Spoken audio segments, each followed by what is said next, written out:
Moving from quest marker to marker in an Assassin's Creed game or whatever, knowing that when an enemy jumps out at you, you can just quickly delete the bad guys so you can resume your quest marker cleanup. Whereas in Elden Ring, I can be minding my own business when a literal dragon can land out of nowhere and now I gotta fight for my life or become a human shish kebab. There's just no sense of danger in most open world games. Hell, even Skyrim made dragons formulaic and boring after the third encounter. What should be an amazing spectacle quickly defaults into, come down here so I can kill you already, you're wasting my time with all your wing flapping. And third, too many of these open world games go for quantity over quality in basically every regard. Like, I couldn't tell you what any of the side quests in Valhalla or Watch Dogs were about. I even can't remember any of the side quests really in Horizon Forbidden West or Zero Dawn either. It's not that Horizon's quests suck, they just aren't super memorable in my opinion. Sure, they look nice and on a technical level, Horizon is amazing, but graphics aren't everything to someone like me. Elden Ring's graphics are good, but they're nothing compared to Horizon's, and yet Elden Ring's world feels more dire, interesting, and vast than Horizon's regardless. Thankfully, we have games with actual great quests like The Witcher 3 or the Mass Effect trilogy, and even Cyberpunk 2077 with some very memorable quests that I'll remember for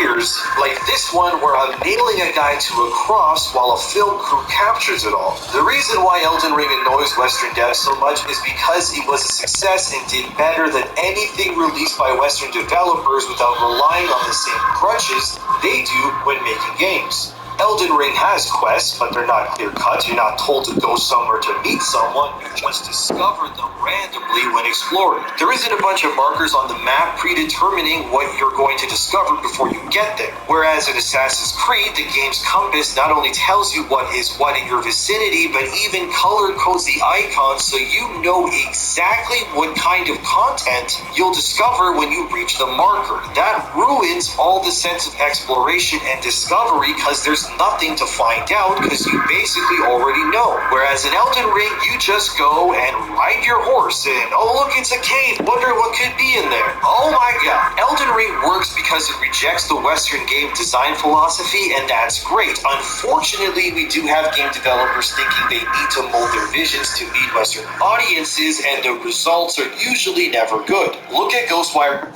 What's up everyone, it's Endymion, and today I think it's finally time to dive in and really explore all the reasons why the biggest entertainment empire in the world is currently falling apart. Consider this video one massive information dump about everything surrounding Disney. So by watching till the end, you'll become an expert on everything that is killing the House of Mouse. And good God, is it a lot. Like, I'm looking at everything in front of me and, just get comfortable because this is a mess. Unless you live in a cave with no Wi-Fi access, you're probably aware that Disney has been catching L's on an almost daily basis. From race-swapping characters to pushing a more female-centric MCU, things have never looked worse for Mickey Mouse and his corporate overlords. One of the biggest issues that keeps killing franchises is what we call the old bait and switch. This is when a movie or show advertises itself as one thing but ends up becoming something else. A good example of something outside of Disney would be Netflix's Masters of the Universe, which reeled in the fan base by advertising itself as being about He-Man and Skeletor. But the show pulled that switch and the actual hero was Teela and He-Man was sidelined in his own franchise. And big surprise, that show was catastrophic for both the brand and Netflix. Unfortunately, this tactic has been used so many times by Disney in the past, it's honestly amazing how they keep doing it regardless of the disastrous consequences. Shows like Obi-Wan Kenobi were clowned on for being a massive disappointment, and that show did what Masters of the Universe did. It pulled in fans by advertising itself as an Obi-Wan versus Darth Vader show, but then switched the lead role to Reva instead, and no one liked that. And it's not because Reva is black or a woman, but that the show isn't called Reva, it's called Obi-Wan Kenobi. The MCU has also been riddled with this brain rot as well, and it's led to the worst era of Marvel movies in a while, with Phase 4 being renamed by many as Phase 4, and for good reason. shows like Loki pulled in fans on the promise of seeing the Asgardian trickster, but the show quickly sidelined Loki for his female variant, who was smarter, stronger, and better than him in every way because of modern politics.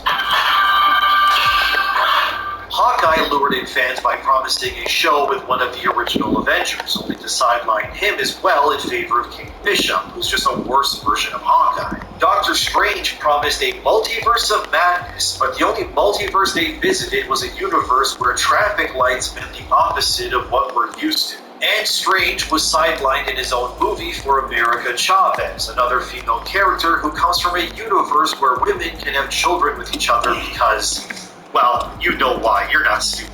Thor Love and Thunder sidelined Thor the same way Loki did in favor of Mighty Thor, and everyone hated that movie.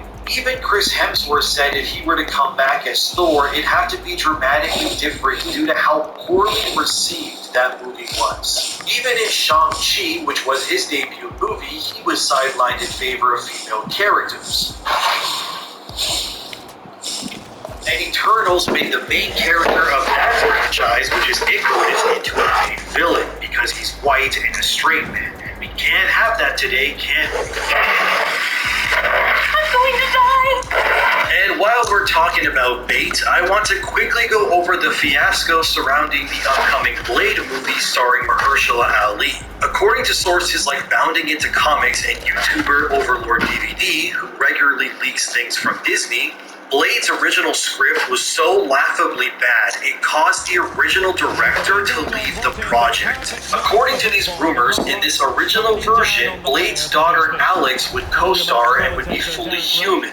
Apparently, her mother's background would somehow cause Blade's daughter to not be half vampire. Don't ask me, but it gets hilariously worse from here. Blade's daughter would be like Oracle to Batman, feeding him information from a safe distance. Apparently, Blade's daughter would end up getting bitten, and this would awaken her latent vampire powers. This would result in a climax where Blade must fight his own daughter, and during this, she ends up biting Blade, and it makes her into what is described as an unlimited godlike being. The movie would also feature werewolves, and this would actually be who bites Blade's daughter. If any of this sounds familiar, that's because it's literally a ripoff of Underworld starring Kate Beckinsale. Recently, it was also reported via an insider named Jeff Schneider that Mahershala Ali is dissatisfied with the script and wants it completely revamped. No pun intended.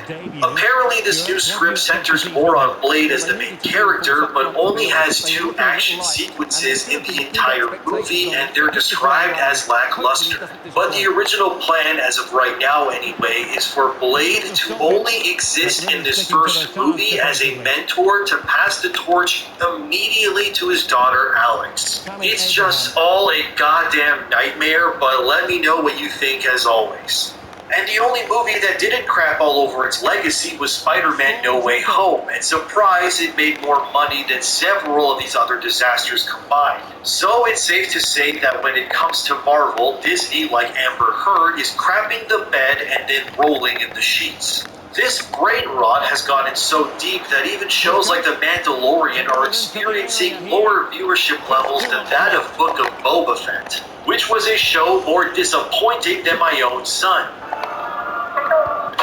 I guess bringing Grogu back in a different show and then pretending like everyone watched that was probably a terrible idea, but what do I know? And Mando Season 3 so far has had the lead character being saved twice for being incompetent by Bo-Katan. And its latest episode lured in fans with a sick action scene only to bait and switch into a 40-minute slog where we follow 2 people I don't care about that look nothing like Mando or Grogu. Even shows like Willow also bait and switched their lead character in favor of a lesbian couple. And big surprise, no one watched that show and it's been cancelled after only 1 season. Oh no! What happened? Oh no, how terrible!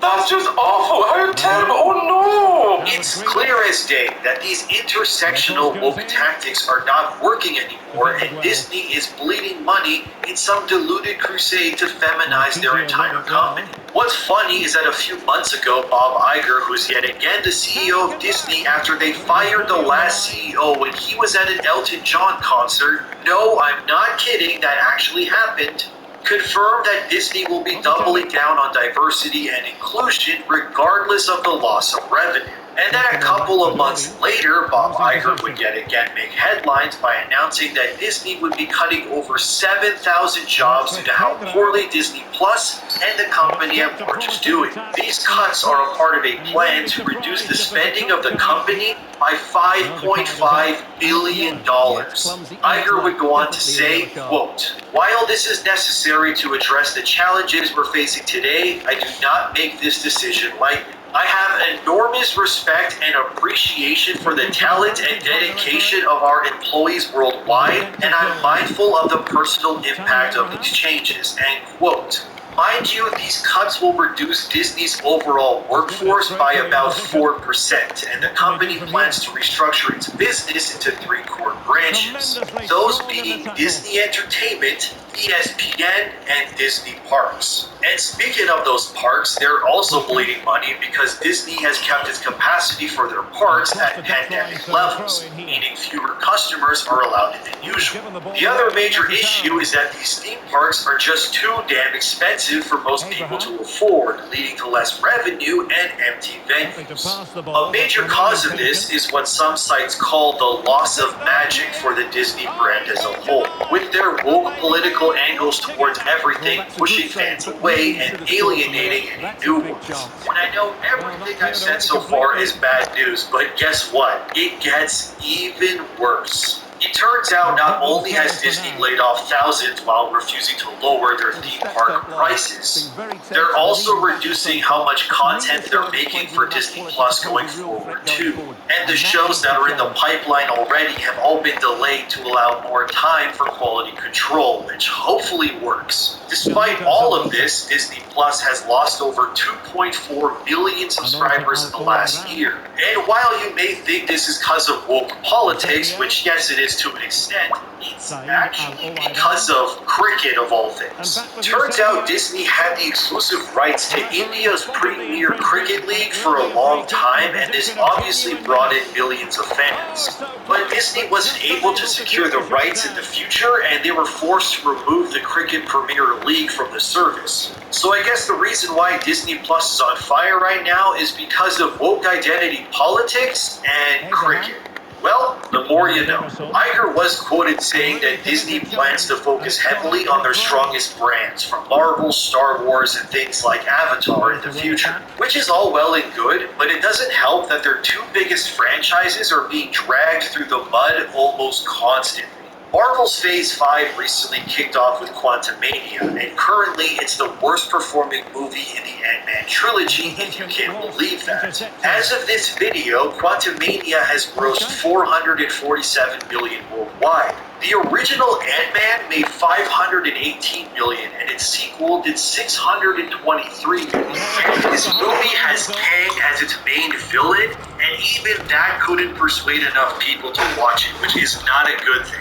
Then you have movies like The Marvels, which is also in trouble with that movie having more reshoots again and being delayed to this fall. And apparently Brie Larson, who unfortunately plays Captain Marvel, is pissed that the movie isn't called Captain Marvel 2. According to Fandom Wire, Larson is unhappy with the sequel and the VFX are apparently not good at all. There's also a rumor that Larson and Teyona Paris, who plays Monica Rambeau, they have been arguing on set and the film is riddled with post-production issues. And I'll be real with you guys, I am not happy with how poorly the MCU has been lately. I miss the days when we were all excited for the latest entry and seeing our favorite superheroes on screen. All of these new movies, they just make me yearn for an experience like Infinity War again, which to this day was still one of the best movie moments I've ever had in a theater. And it seems that Disney, as well as the higher-ups at Marvel, are doubling down on identity politics as well. It's been largely rumored a few months back that Disney will be changing major X-Men characters to other ethnicities or genders to score more points. There was even a rumor that whenever an X-Men movie happens, it won't even be called X-Men because the men part of the title is offensive now. So it'll be something stupid like X-People or something. It's so bad, I really hope they don't do this. But there's no way this could be happening, right?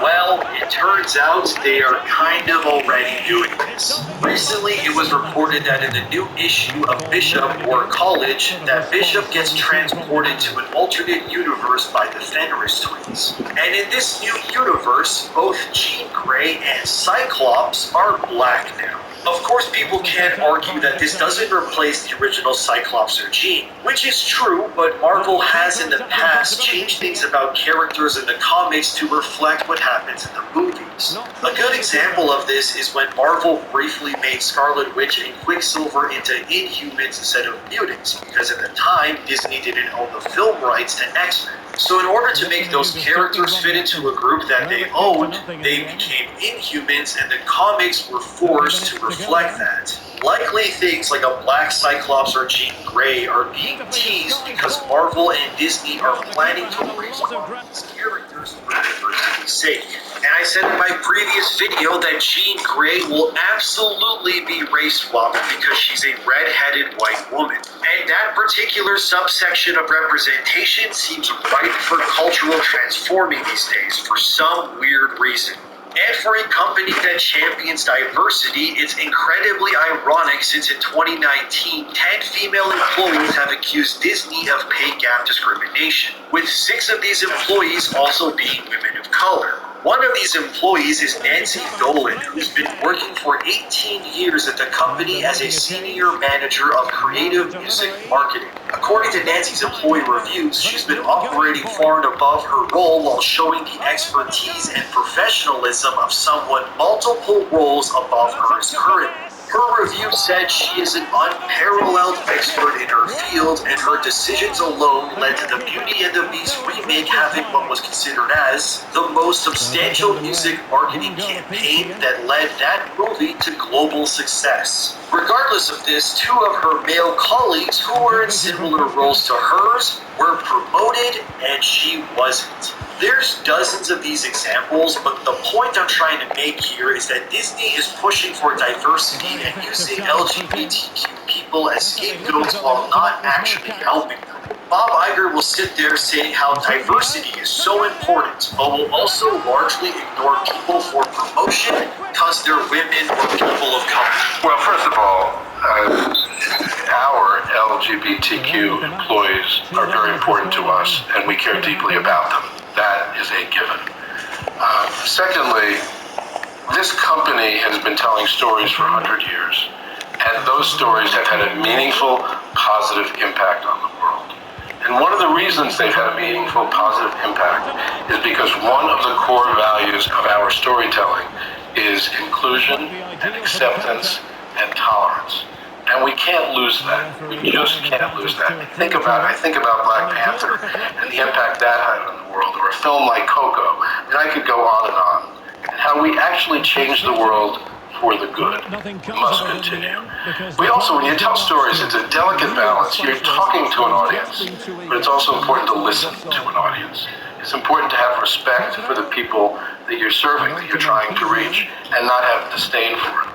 That said, we're not going to make everybody happy all the time, and we're not going to try to. We're certainly not going to lessen our core values in order to make everybody happy all the time. So it's complicated, and there's a balance, but at one point I said, we do what we believe is right, and then someone criticized me for saying, well, who are you to say that that's right? Well, when you're in a job like mine, or you are responsible for the storytelling that many of you are responsible for, you get paid to have a sense for what is right. Not everybody will agree with you. That's just not the way the world is these days. But it doesn't mean you should stop trying to do the right thing. For a company that wants their MCU to be more diverse and female-led, it's ironic to say the least. And all of these changes are going to lead to a brutal future for not only Disney, Marvel, or Star Wars, but the entire industry as a whole. The last two Pixar films, Strange World and Lightyear, they both flopped at the box office, with Strange World in particular losing over $150 billion. It was also a film that pushed woke identity politics into people's faces, and audiences rejected it. And the future doesn't look too bright either, with the next major Star Wars Disney Plus show being The Acolyte, which is being helmed by former Harvey Weinstein assistant Leslie Headland. And the production has apparently hired an intimacy coordinator, which is someone in charge of overseeing anything involving nudity or sex within a project. Which is weird, because this is Star Wars, but at this point, nothing really surprises me anymore. And whether this show will be any good, I can't really tell you. But it has all the makings of a future major flop for Disney, and if people are fatigued by Mandalorian, all I can say is good luck to The Acolyte. Honestly, the only bright spots right now are basically Guardians 3, which looks to be the final hurrah of the James Gunn era of Marvel, as well as games like Spider-Man 2 from Insomniac, which will likely be a banger, and the imminently releasing Jedi Survivor 2, which looks awesome as well. Besides these things, it's just not looking good for Disney or really any of the properties that they own. Star Wars has lost its pedigree for the most part. Marvel is having diminishing returns, and besides Avatar 2 making a boatload of money, that's really about it. And for a company that has brought us so many classics, it's unfortunate to see it fall to such dumps these days.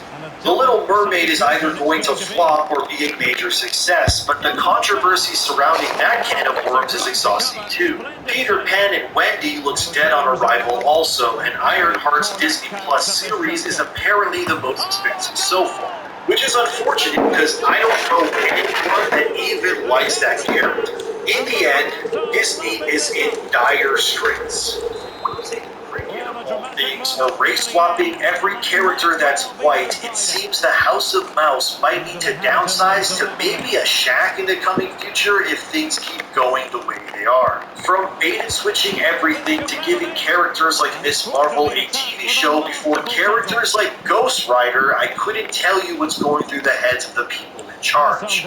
All I know is that going woke is most certainly making Disney broke, and they have no one to blame but themselves. And that, my friends, is how wokeness is continuing to kill Disney, and it will likely not end anytime soon. But I'll keep you updated as always, so thanks for watching, and I'll see you in the next one. Well, if you enjoy high-scoring contests, this has been the game for you. Free kick awarded then by the referee. Still pushing for a winner.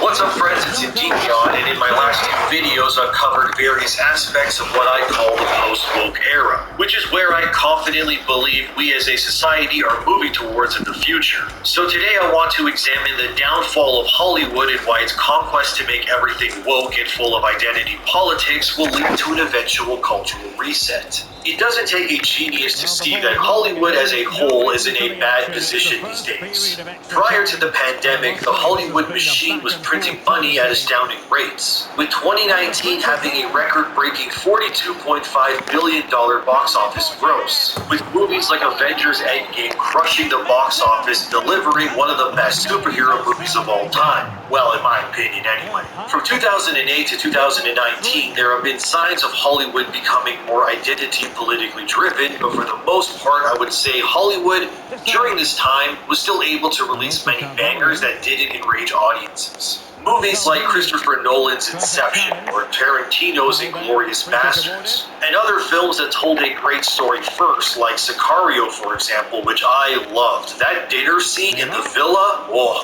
good stuff. And even when movies during this time had less male presence in favor of strong female characters, it still felt earned, with amazing movies like Mad Max Fury Road wowing everyone. Which, when you think about it, that movie, even with it having Mad Max in the title, he's not really the main character, with Furiosa instead being the leading role. But that movie works because of its spectacle and balls-to-the-wall action. It didn't feel like it was talking down to audiences either. We even had crazy movies like The Wolf of Wall Street, which was about a womanizing businessman who scammed his clients out of millions. And even when Hollywood did make films about very politically driven topics like 12 Years a Slave, it did it by showcasing the horrors of its subject matter, and it felt authentic.